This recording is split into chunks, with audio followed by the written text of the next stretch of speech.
After I read a review by Simon Abrams about the first escape room, I realized the sequel didn't change much. Spoiler alert, it's boring. Camera ready. Quiet on the set. Stand by, camera one. Stand by to mic and cue. 3, 2, 1. The movie is about a bunch of mostly high school to college-age kids who have to solve puzzles to stay alive. If they don't solve by the time the clock runs out, whomever's still in the room is killed.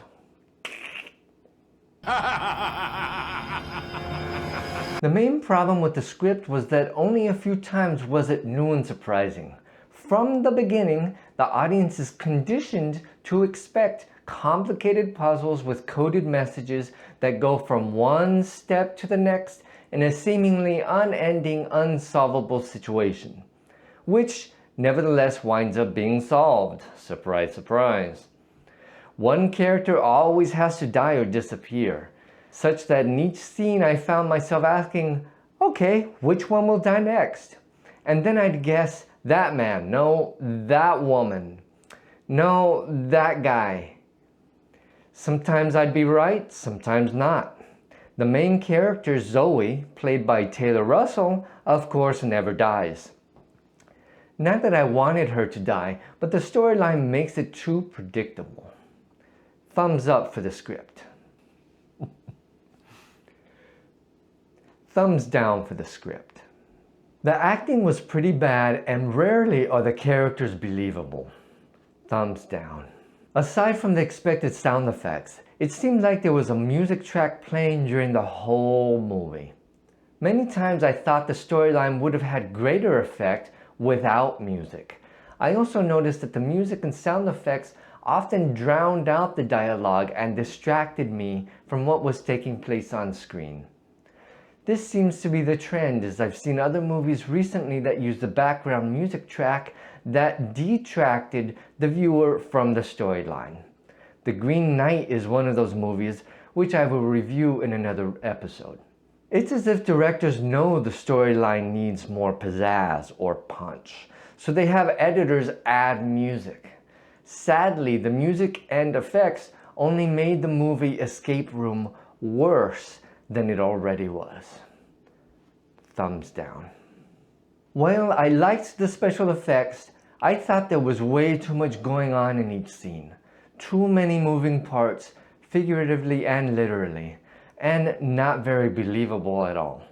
For instance, the bank scene had a security measure that once tripped would activate deadly laser beams. Anything the beams touched would be cut in half. That effect is really cool in some movies, as in the Resident Evil franchise. But in this movie, it feels contrived and overblown to create drama in a badly written story. Thumbs down. There's nothing special about the color grade, but it's not designed to be especially creative. I did like the rainy scene, which had a little more softness and contrast that brought out the raindrops. In any case, it's not necessarily a bad color grade either, so I give this category a thumbs up. I give this movie a 2 out of 10. Escape Room 2 was too formulaic, predictable, and designed for young audiences looking for sensationalist action movies. There were a lot of 2s in that sentence. Producers even go as far as what I had predicted from the beginning of the film. The plane that the main character talks about wanting to get on, and ultimately does board, is controlled by the Game Masters. Surprise, surprise. Her therapist, paid by the Game Masters. The FBI agent towards the end of the movie, of course, paid by the Game Masters. The movie makers try to keep an overused story idea alive by making everything so obvious and second-rate that there's no suspense at all. Perhaps the filmmakers tried to copy the idea from another more successful franchise produced in Japan entitled Alice in Borderland. Hollywood producers should have talked to them before making this movie. Don't waste any of your time on this film. As always, subscribe, hit the thumbs up, and tell me what you thought about this review in the comments below. And I'll see you in Ramon's First Take. Preview.